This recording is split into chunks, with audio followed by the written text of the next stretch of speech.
औज़ुबिल्लाहिमिनश्शैतानिर्रजीम बिस्मिल्लाहिर्रहमानिर्रहीम। सबसे पहले हमारे मीडिया फ्रेटर्निटी को डिस्ट्रिक्ट यूथ कांग्रेस करगिल की ओर से खुशामदीद कहते हैं और शुक्रिया अदा करते हैं कि हमारे शॉर्ट नोटिस पे आप लोग यहाँ तशरीफ़ लाए। मेरे साथ मेरे डिस्ट्रिक्ट यूथ कांग्रेस कमेटी के वाइस प्रेसिडेंट जनाब यूसुफ अली वार्सनल साहब और मेरे डिस्ट्रिक्ट यूथ कांग्रेस कमेटी के जोनल प्रेसिडेंट जनाब इदरीस अली साहब कुछ लद्दाख की इश्यूज़ को लेके आप सभी की खिदमत में हाजिर हैं। सबसे पहले तो आप सब जानते हैं हमारे इंडियन यूथ कांग्रेस के national president Shri Uday Bhanu chip जी को अरेस्ट किए हैं। उसके रिगार्ड एआई समिट के दौरान हमारे इंडियन यूथ कांग्रेस के बबर शेरों ने सेंट्रल गवर्नमेंट के नाकामियों को उजागर करने के लिए, उनकी नाकामी नीतियों को एक्सपोज करने के लिए एक डेमोक्रेटिकली और पीसफुली एक प्रोटेस्ट कर रहे थे। इसी दौरान हमारे इंडियन यूथ कांग्रेस के नेशनल राष्ट्रीय अध्यक्ष समेत उनकी टीम को गिरफ्तार करके हमारे राष्ट्रीय अध्यक्ष और उनके सारी टीम को ये लोग अरेस्ट करते हैं और उनके आवाज़ को दबाए जाते हैं। हम इस चीज़ को भरपूर अल्फाज में मज़म्मत करते हैं और ये लोग कहते हैं कि शेडलेस प्रोटेस्ट करने से देश की छवि ख़राब कर रहे थे। आप लोग हमें ये बताइए, दुनिया के सबसे वहशी तरीन इंसान एप्स्टीन फाइल में इन और इनके मंत्रियों का नाम आना, क्या ये देश की छवि को ख़राब नहीं कर रहे हैं? दूसरी बात, अगर एआई समिट को वाक़े को थोड़ा वाज़ेह करूँ तो उस एआई समिट में करोड़ों रुपए खर्चे किए जाते हैं, जो कि मैं और आपके टैक्स पेयर से, टैक्स के पैसे से ऐसे इवेंट किए जाते हैं। उस दौरान पूरी दुनिया को ये दिखाने के लिए कि मैं और आपके देश आर्टिफिशियल इंटेलिजेंस में, आजकल के टेक्नोलॉजी में कितना अपग्रेड हुए हैं और हम किस स्टेज पे हम स्टैंड करेंगे दिखाने के लिए ये था। और उस समय वेरी अनफॉर्चुनेटली चाइना से एक चाइनीज़ डॉग रोबोट ख़रीद के दुनिया को ये दिखाते हैं हमारी गवर्नमेंट गलगोटिया यूनिवर्सिटी के थ्रू कि ये देखो, ये हमारा आर्टिफिशियल इंटेलिजेंस में हमारी अचीवमेंट है। और पूरी दुनिया में हाहाकार हुआ और इससे बड़ा बदनामी हमारे देश की और क्या हो सकता है। अगर आप देश के साइंटिस्ट को जेल में डाल के, पुपेट्स को कुर्सी पे रख के अगर आप देश को चलाओगे तो ऐसे ही मतलब दुनिया में बदनामी होगी ही होगी। और सेकेंडली, एक बहुत बड़ा हमारे लद्दाख यूनिवर्सिटी के रिगार्ड बड़ा एक मुद्दा, क्रेडिबल सोर्स के अकॉर्डिंग हमें ये पता चला है कि recruitment and absorption policy for assistant registrar and assistant professor, हमें ये खबर एक क्रेडिबल सोर्स से मौसूल हुई कि टोटल असिस्टेंट रजिस्ट्रार के लिए 3 पोस्ट था, जिसमें सिर्फ और सिर्फ 2 पोस्ट का नोटिफिकेशन पब्लिक डोमेन में लाया गया और एक पोस्ट इन लोगों ने मतलब सीक्रेट रखा है, किसी ख़ास को शायद उस कुर्सी पे बिठाने के लिए रखा होगा। सेकेंडली, असिस्टेंट प्रोफेसर के टोटल 40 पोस्ट थे, जिसमें से सिर्फ 36 पोस्ट पब्लिक डोमेन में इन लोगों ने नोटिफाई किया है। हम आप लोगों से, हम वाइस चांसलर से पूछना चाहते हैं, अगर if this news is correct, बाकी कुछ असिस्टेंट रजिस्ट्रार के 1 पोस्ट और असिस्टेंट प्रोफेसर्स के 4 पोस्ट आप लोगों ने पब्लिक डोमेन में क्यों नहीं लाया गया? आज आप देख सकते हैं हमारे पूरे लेह करगिल, दोनों पूरे लद्दाख में सैकड़ों में PhD स्कॉलर्स हैं, मेहनत कर रहे हैं, जिद्दोजहद कर रहे हैं। और ऐसे नौजवानों को आप अगर ऐसे इम्पोर्टेंट पोस्ट को अगर आप छुपा के रखोगे तो वो लोग कहाँ जाओगे? इसमें ट्रांसपेरेंसी होनी चाहिए। हमारा मुअद्दिबाना अपील है हायर अथॉरिटीज़ से और वाइस चांसलर से, अगर ये न्यूज़ करेक्ट है तो प्लीज़ इसमें हम शांत नहीं रहेंगे जब तक कि इसके ऊपर कुछ क्लियर ये पब्लिक डोमेन में ना आए। कि खादिम साहब, जैसे कि अभी खादिम साहब बता रहा था कि किस तरीके से देश की एआई समिट को लेके बदनामी हुई, हम सब जानते हैं, पूरा दुनिया ने देखा। सबसे पहला सवाल यह है कि यूथ कांग्रेस के लोगों ने जब वहाँ पे प्रोटेस्ट किया, हम सवाल ये पूछना चाहते हैं माननीय प्रधानमंत्री से, क्या प्रोटेस्ट करना देशद्रोही है? जब से हालात को अगर हम देखते आए 2014 के बाद, कोई भी सरकार के नाकामियों के ख़िलाफ़ बोलें, कोई क्वेश्चन करें, आप जितने भी देश के जितने भी एक्सपर्ट्स हैं उन सब के ऊपर आप लोग एक देशद्रोही का एक टेक लगा के एक डिक्टेटरशिप वाली सरकार प्रूफ करने जा रहा है। ये बार बार इनकी एक आकांक्षा है, नीति रहा है। बार बार यही एक ज़रिए से ये पता चल रहा है कि सबसे पहला सवाल तो ये होगा कि जब एआई समिट शुरू हुआ दिल्ली में, तो गलगोटिया यूनिवर्सिटी को सबसे पहले वहाँ पे स्टॉल लगाने का सबसे बड़ा स्पेस कैसे मिला? क्योंकि वो एक प्राइवेट यूनिवर्सिटी है। क्या देश में इससे अच्छे यूनिवर्सिटी नहीं था?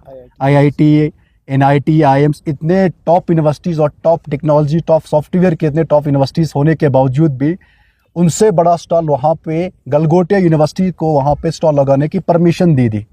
कारण ये है वो परमिशन देने की क्योंकि गलगोटिया यूनिवर्सिटी बीजेपी और आरएसएस के ख़ास मित्र है, मोदी जी के ख़ास मित्र है, इसलिए एक प्राइवेट यूनिवर्सिटी को वहाँ पे स्टॉल लगाने की परमिशन दी।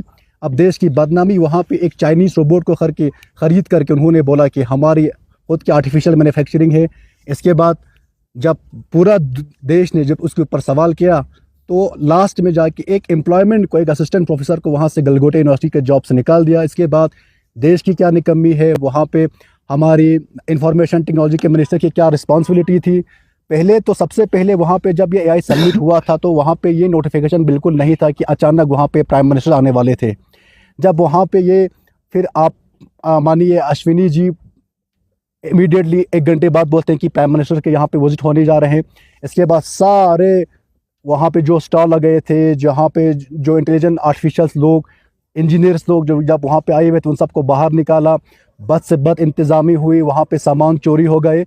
इन सब के सवाल, इन सब के ऊपर एक सवाल या निशान खड़ा है, लेकिन आज भी इनके पास कोई जवाब नहीं है। जो इसमें प्रोटेस्ट किया उनको बोलते हैं कि ये देशद्रोही है। हम ये सवाल भी पूछना बहुत ज़रूरी समझता हूँ, क्या इससे पहले आप लोगों ने, जब कांग्रेस की सरकार थी, जब यूपीए का सरकार था, तो आप लोगों ने उस वक़्त कॉमनवेल्थ गेम को लेके देश में प्रदर्शन नहीं किया था? क्या वो देश की छवि को ख़राब नहीं कर रहे थे? प्रोटेस्ट करना, उस वक़्त कांग्रेस सरकार ने किसी के ऊपर ये ब्लेम नहीं लगाया था और किसी को ये डिटेन भी नहीं किया था कि आप देश की छवि को ख़राब कर रहे हैं। माननीय प्रधानमंत्री जी, देश की छवि आप ख़राब कर रहा है। अमेरिका के सामने एकदम सरेंडर हो चुके हैं। हमारी एग्रीकल्चर की जो सारे डाटा और एग्रीकल्चर की मैन्युफैक्चरिंग जो रिसोर्स, वो अमेरिका को पूरा फ्री में सौंप दे दिया। इसके बाद सबसे बड़ा डर ये है मोदी जी को ट्रम्प से। ट्रम्प ने बार बार, जब से ट्रम्प इस बार अमेरिका के प्रेसिडेंट बने, उसने बार बार ये कहा कि मोदी जी मेरा ख़ास मित्र है। ख़ास मित्र होने का कारण भी बता दिया। अब मोदी जी सबसे बड़ी एक चीज़ से डर रहा है कि एप्स्टीन फिल्म में उनका नाम है, उनकी हरदीप पुरी मिनिस्ट्री का उसका भी नाम है, इनके ख़ास मित्र अनिल अंबानी का नाम है। अभी तो मिलियंस, 600 मिलियंस करीब फाइल अभी तो रिकवर है, अभी तो उनको एक्सपोज नहीं किया। अभी तो आप देखते रहिए क्या क्या होने जा रहा है। और इसके बावजूद भी माननीय प्रधानमंत्री ने पूरा डेटा सौंप लिया अमेरिका को। और डोनाल्ड ट्रम्प ने बार बार ये भी कहा कि मैं नहीं चाहता हूं कि मोदी जी की यहाँ पे सियासी किरदार है वो ख़त्म हो जाए। इसका कारण क्या है, पूरा देश को बताना चाहिए। हम सब लोगों ने देखा, इससे पहले पार्लियामेंट में आए नहीं, वहाँ पे आप पार्लियामेंट में चुने हुए कांग्रेस के महिला रिप्रेजेंटेटिव साहब इतने डरते हैं, तो आप से कायर इस देश में इतिहास में नहीं आया है कि हम बार बार कहते हैं कि देश का प्रधानमंत्री कायर है, वो झूठा है, वो देश को बेच रहे हैं। इसके बावजूद भी खादिम साहब ये कह रहा था कि हमारा अगर लोकल इश्यूज़ पे अगर बोले तो लद्दाख यूनिवर्सिटी की सबसे बद से बद हालात है। हमें पता नहीं है कि लद्दाख यूनिवर्सिटी यूजीसी के नॉर्म्स में है या नहीं, वो अभी तक क्लेरिफिकेशन नहीं है। अब हमें रजिस्ट्रार साहब और वाइस चांसलर या सेक्रेटरी साहब जो बड़े अथॉरिटी से ब्यूरोक्रेट के हमें ये बताइए कि लद्दाख यूनिवर्सिटी सेंट्रल यूनिवर्सिटी है या स्टेट यूनिवर्सिटी है या ये क्लस्टर यूनिवर्सिटी है। अभी भी ये यूजीसी के नॉर्म्स में तीनों में क्लियर और फिट नहीं है, हमें ये पता नहीं है। इसके बाद आप किस तरह से बार बार डंडोरे पीट रहे हैं लद्दाख यूनिवर्सिटी के नाम पे, क्या अंदर क्या फंक्शनल हो रहा है, कितना मेथड्स पे काम चल रहा है, कुछ कोई आता पता नहीं है। इसके बावजूद भी हम यही सवाल करते हैं कि जो भी पोस्ट आए लद्दाख यूनिवर्सिटी के नाम पे या जो भी रिक्रूटमेंट प्रोसेस हो जाए वो बिल्कुल ट्रांसपेरेंट होना चाहिए। और बार बार हमारी यही आवाज़ होंगी, हम डरने वालों में से नहीं है। हम लोग गांधी को मानते हैं, हम लोग बाबा साहब अम्बेडकर को मानते हैं, हम संविधान को मानते हैं, हम किसी से नहीं डरते हैं, क्योंकि संविधान हमें राइट्स देता है बोलने की, फ्रीडम ऑफ स्पीच की हमें संविधान राइट देता है और हमें इस चीज़ का कोई डर नहीं है। इसलिए हम सख्त मजम्मत करते हैं कि जिस तरह से national president Indian youth Congress के श्री उद्धव भानु चीफ को डिटेन किया, कारण भी आप सब लोग बताएं, फेक फायर डाल के, ये सब पूरा देश ने देखा। इसलिए हमें पता चलता है कि हमारी डेमोक्रेसी की दुनिया के सामने क्या इमेज है। हिंदुस्तान जिंदाबाद और इनकलाब जिंदाबाद। साथियों, आज हमारे इस प्रेस कॉन्फ्रेंस का मकसद कुछ नेशनल इश्यूज़ थे और कुछ हमारे लद्दाख के इश्यूज़ थे। नेशनल इश्यूज़ पर हमारे वाइस प्रेसिडेंट जनाब यूसुफ साहब और जनरल सेक्रेटरी जनाब खादिम सप्पू साहब ने बहुत ही वाज़ेह किया और मैं इसी को अदामा देते हुए, इसी को आगे बढ़ाते हुए मैं लद्दाख के मुद्दों पर आऊँगा। चंद बातें आपको इसी के रिलेटेड में कह रहा हूँ। जब कांग्रेस सरकार में थी और कांग्रेस ने जो तरक्कियाँ 70 साल में की, IIMs लाए, एग्रीकल्चर रिवॉल्यूशन लाए और बहुत सारे हमारे यहाँ पे हमने IITs बनाए, हमने तरक्की की राह को कांग्रेस ने हमवार किया। उन सब के ख़िलाफ़ अब मोदी सरकार ने IIT के उस समिट में हमें किस तरह जलील किया है।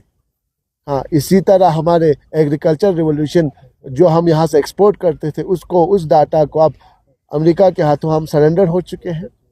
और क्या मजबूरी रही कि मोदी सरकार की कि अब भी वो ट्रम्प के साथ हुआ डील, जो वो सीक्रेटली जाके इसराइल में नाचते हैं वहाँ पर ट्रम्प को खुश करने के लिए, वो कौन सी डील है हम पता करना चाहते हैं। ये बहुत बड़ा सवाल। अगर ये सवाल वो लोग क्लियर नहीं कर पा रहे हैं, जबकि हाई कोर्ट और सुप्रीम कोर्ट ऑफ अमेरिका ने ये टैरिफ्स हटाए, तो अब भी क्या मजबूरी है कि वो डील ख़त्म नहीं करते अमेरिका के साथ। हमारा ये डाटा शेयर करने का हमें तोहफा ये मिला, हमारे ऊपर टैरिफ्स लगाए, हमारे पूरे एग्रीकल्चर डाटा वो लोग ले गए। तो इन सब पर एक बहुत बड़ा, इस निकम्मी और नाकारी सरकार के ऊपर बहुत बड़े सवाल है। नाम बदलू सरकार है ये। नरेगा का नाम बदलते हैं ताकि अपने नाम पे और इसी पॉलिसीज़ को तोड़ मरोड़ के नरेगा को और बद से बदतर करते। जो अच्छी नरेगा हम सब गरीबों के लिए बनी थी, वो अब गरीबों का नरेगा नहीं रहा, वो बहुत बड़े लैंडलॉर्ड्स का नरेगा बन के रह गया है, ठेकेदारों का नरेगा बन के रह गया है। जी राम जी का नाम बदलते हैं ये लोग। उनकी सबसे बड़ी सफलताएं यही है कि वो नाम बदलू सरकार है। आज अभी वो लोग अपने कामयाबी में गिना रहे थे कि हमने केरला का नाम बदल के केरला में रखा है, ये बहुत बड़ी है। और जवानों के बारे में तो ये लोग कहते हैं कि ये लोग नौकरी के ऊपर भी कुछ बातें नहीं करते हैं, जवानों के फ्यूचर के बारे में कुछ बातें नहीं करते। और इसी तरह हम लद्दाख में अगर आए तो KDA और एपेक्स के फॉर्मेशन के बाद लद्दाख जब बाइफिकेशन हुआ जम्मू कश्मीर का, तब से लद्दाख की कौम इकट्ठी हुई है KDA और एपेक्स की क़यादत में। और 4 पॉइंट एजेंडे के ऊपर हमने हर तरह डेमोक्रेटिकली हमने पीसफुल अनशंस किए, डेमोक्रेटिकली हमने जो भी रास्ते थे अख्तियार करते हुए हमारे क़यादत के साथ, हमारे सियासत के साथ, हमारे जोश और होश दोनों के साथ हमने इस वफ़ादार, हमारे लद्दाखी के वफ़ादारी पर कोई भी यहाँ पे सवाल उठा नहीं सकता कि हमने इस देश के लिए किस हद तक हमने कुर्बानियाँ दी हैं। तो इसी लद्दाख को संजोने के लिए, इसी लद्दाख के इत्तेहाद के लिए KDA और एपेक्स बना और इसी मुल्क की सालमियत के लिए हम यहाँ पे काम करते हैं। हम हिंदुस्तान के हमेशा वफ़ादार हैं, वफ़ादार रहेंगे। इसी मिट्टी में हम पैदा हुए, इसी मिट्टी में हमें मरना है।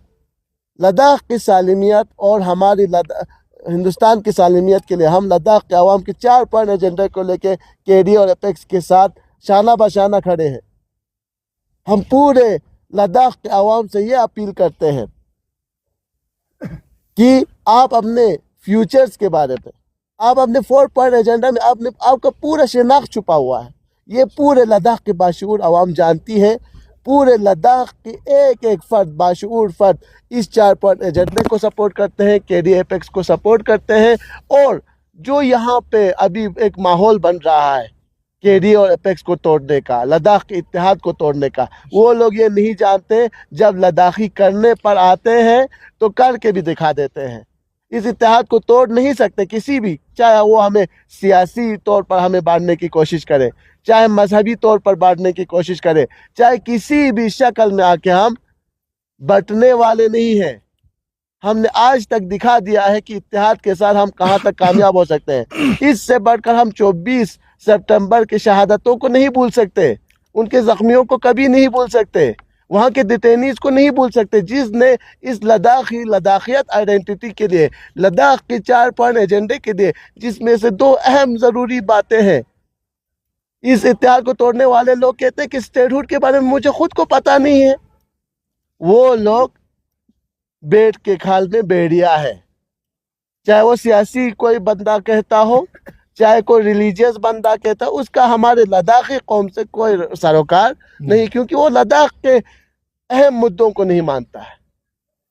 तो इसीलिए हम किसी भी फूट के शिकार नहीं होंगे। हम केडी और एपेक्स और पूरे लद्दाख के अवाम से, ले और करगिल से ऐसी मुस्बत हमारे पास प्रेस कॉन्फ्रेंस है, हम देख सकते हैं कि जिस केडी और एपेक्स के इत्तेहाद में आए, चंद गिने चुने हैं जो लोग इस इत्तेफाक को तोड़ने के लिए कॉन्फ्रेंसेस करते हैं, और उनको खुद पता नहीं है कि स्टेटहुड क्या है, 6 शेड्यूल क्या है। जबकि इसमें जब लद्दाख केडी और एपेक्स बॉडी ने जब ये ड्राफ्ट पेश किया, तो एक लीगली इसके पूरे पस मंज़र को जानकर, हम ऐसे ही अनपढ़ों की तरह ले जाके ड्राफ्ट सबमिट नहीं किया। ये सारा हमारे क़यादत पे हमें फुल भरोसा है, और हम पूरे लद्दाख के आवाम से यही गुजारिश करते हैं कि लद्दाख की शहदा के लिए, लद्दाख के 4 पॉइंट एजेंडे के लिए एकजुट खड़े रहें, और केडी और एपेक्स के साथ पिछले चंद सालों से जिस तरह खड़े, उससे भी मजबूत तरीके से अपने हुकूक के वसूल के लिए और इंसाफ के लिए, इन सारे मजलूमों के लिए, और जिन फैमिलीज़ के ज़ख्मी हैं उनके फैमिलीज़ को अभी तक कोई फ़ंड वहाँ पे नहीं मिला है, कंपनसेशन नहीं मिला है, जो शहीद हुए उनको भी कंपनसेशन नहीं मिला है। उन सब के लिए हम चाहते हैं कि गवर्नमेंट, हमारी लद्दाख की गवर्नमेंट उन सब का ध्यान रखे और उनको इंसाफ दिलाने में और भी जल्दी करे। इंशाल्लाह हम अदालत उज़्मा पे भरोसा करते हैं, और हमारे क़यादत को हम यही कहते हैं कि हम सब साथ हैं, इकट्ठे हैं, लद्दाख एक है और एक आवाज़, लद्दाखी इत्तेहाद जिंदाबाद, लद्दाख की कौम जिंदाबाद और लद्दाख के लीडर जिंदाबाद। ये सरजमीन हमारी और इस पर राज हम खुद करेंगे। और इसी के साथ आप सबका बहुत बहुत शुक्रिया कि आप यहाँ पे आए और हमसे ये बाइट्स लिए, और बहुत ही शुक्रिया ये यूथ कांग्रेस की तरफ से पूरे लद्दाख के आवाम को अपील है कि अभी और भी ज़्यादा हम केडी और सपोर्ट में उनके बाजू बनकर उनके लिए प्रेस कॉन्फ्रेंस करें, जित हद तक हमें जो भी करना पड़े डेमोक्रेटिकल और हमारे हुकूक के साथ हम जो भी हमारे डेमोक्रेटिक राइट है उसी तरह प्रोटेस्ट करके इस हक के हुसूल के लिए सब मिलकर प्रेस कॉन्फ्रेंसेस करें। लद्दाख केडी और एपेक्स को हमेशा मजबूत रखें, ताकि लद्दाख अगर आज हम यहाँ पे चुप रहे तो हमारी आइंदा नस्लें हमें कोसेंगी, और लद्दाख के 4 पॉइंट एजेंडा हमारे फ्यूचर की ज़ामिन है। इंशाअल्लाह रहमान हमारे कौम बाशऊर है और इन लोगों को अच्छे से जानते हैं, और उन सब को हम रिजेक्ट करते हैं जो इस इत्तेहाद को तोड़ने के ऊपर काम करते हों। वस्सलामु अलैकुम व रहमतुल्लाह। टॉपिक से हट के 1-2 सवाल आप लोगों से करना चाहता हूँ कि रिसेंटली अभी हाल ही में एक वीडियो वायरल हो रहा है, नेशनल कॉन्फ्रेंस द्वारा एक कम्युनिकेशन था, उनके कहने के मुताबिक है कि ये समर कम्युनिकेशन था, जो वीडियो जो है अभी वायरल हो रहा है। तो कांग्रेस के अगेंस्ट काफ़ी स्टेटमेंट वायरल वीडियो में हमें देखने को मिल रहा है। अगर दूसरी तरफ देखा जाए तो आप लोग अभी भी काउंसिल में जो है कॉलिशन सरकार, और जब लोकसभा इलेक्शन काफ़ी बेहतरीन आप लोगों का कोऑर्डिनेशन रहा था, तो इससे स्टेटमेंट्स को आप किस तरह देखते हैं? कांग्रेस लीडर किस तरह देखते हैं? स्ट्रॉन्गली काम कर रहे हैं, इंशाल्लाह आगे भी स्ट्रॉन्गली काम करेंगे। और अगर आप ये सवाल हमारे कोऑर्डिनेशन कमेटी से ही ये सवाल करें तो इंशाल्लाह बेहतरीन जवाब आपको मिलेगा। लद्दाख यूनिवर्सिटी रिक्रूटमेंट के मसले में अगर एडमिनिस्ट्रेशन कोई पुख्ता एक्शन नहीं लेता है तो उस वक्त यूथ कांग्रेस का क्या रवैया रहेगा? सर, हम जहाँ तक हायर अथॉरिटीज़ जहाँ भी जाना पड़े, हम उनके आवाज़ बन के, स्टूडेंट्स की आवाज़ बन के हम जहाँ तक जाना पड़े जाएंगे। इसी के साथ साथ आपको और एक बात बताऊं, यूनिवर्सिटी ऑफ जम्मू और यूनिवर्सिटी ऑफ कश्मीर से लद्दाख यूनिवर्सिटी में काम करने के लिए डिप्यूटेशन पर 2 साल की डिप्यूटेशन पर असिस्टेंट प्रोफेसर लाए थे, लेकिन आज 5 सालों से वो डिप्यूटेशन पे काम कर रहे हैं। और क्रेडिबल सोर्स हमें ये पता चलते हैं, जो हमें जो लगता है अभी जो कुछ पोस्ट इन लोगों ने छुपा के रखे हैं, जो कि पब्लिकली एडवर्टाइज नहीं किए, शायद इन्हीं लोगों को यहाँ परमानेंटली जगह देने के लिए किया हो।